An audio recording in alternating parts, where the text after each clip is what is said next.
Telugu capital భక్తి టీవీకి స్వాగతం సుస్వాగతం.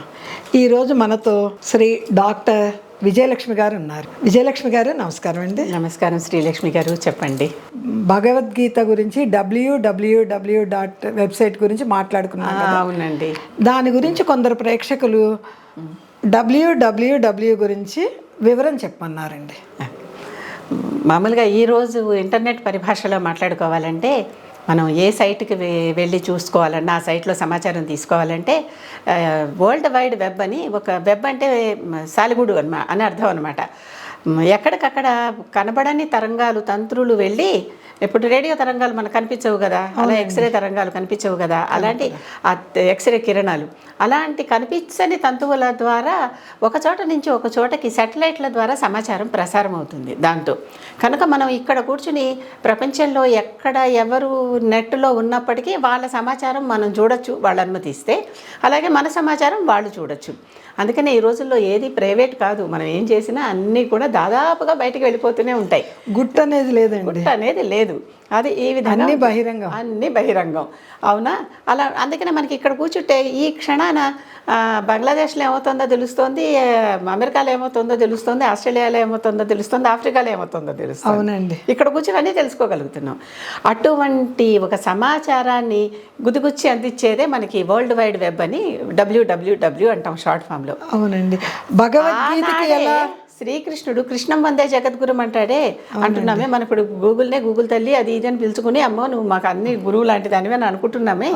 అలాంటి దాన్ని మరి కృష్ణుడు అంతటి జగద్గురువు, జగత్తుకే గురువు ఆయన. ఆ జగద్గురువు చెప్పిన www ఏంటంటే, ఆయన కూడా www అంటే ఈరోజు, అప్పుడు మనకి ఇంగ్లీష్ లేదు, ఇప్పుడు ఇంగ్లీష్ వచ్చింది కనుక ఇంగ్లీష్లో దాన్ని అనువాదం చేసుకుంటున్నాం అంతే. చేసుకుంటే ఇక్కడ ఒక www చక్కగా నిగూఢంగా దాగి ఉంది. అది కూడా ఇదే విధంగా అందరికీ సమాచారాన్ని అందిస్తుంది. ఆ wwwని తాకితే మనకి అన్ని రకాల జ్ఞానాలు వచ్చేస్తాయి అన్నమాట. జ్ఞానం రావటమే కదా సమాచారం అంటే.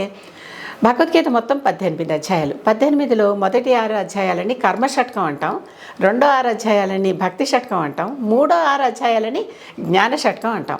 అంటే కర్మ, భక్తి, జ్ఞానం.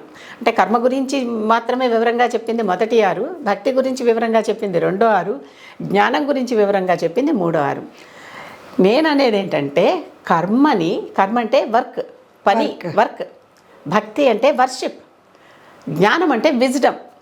Work, worship, wisdom. ఇక్కడ 3 Wలు ఉన్నాయి, గమనించి చూడండి. Work, worship, wisdom. ఈ 3 Wలు ఏంటి?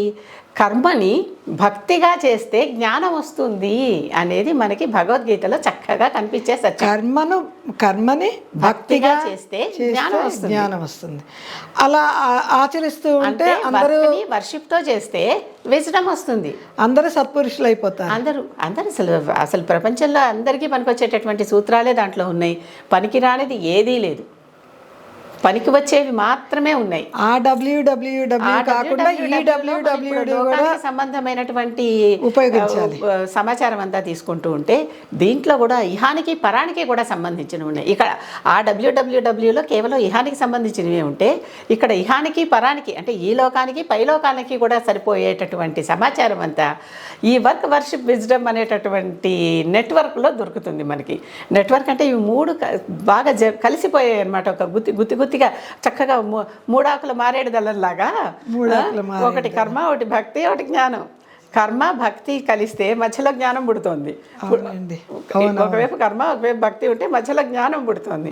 కనుక ఈ కర్మ జ్ఞానమే కదా ఎవరికైనా కావాల్సింది. చిట్టచివరికి అంతిమంగా మనం ఏం చేసినా మనకి ఆ శుద్ధ జ్ఞానం కావాలి, ఆ జ్ఞానం కావాలి అనే కదా అనుకుంటున్నాం. ఆ జ్ఞానం వస్తుందన్నమాట.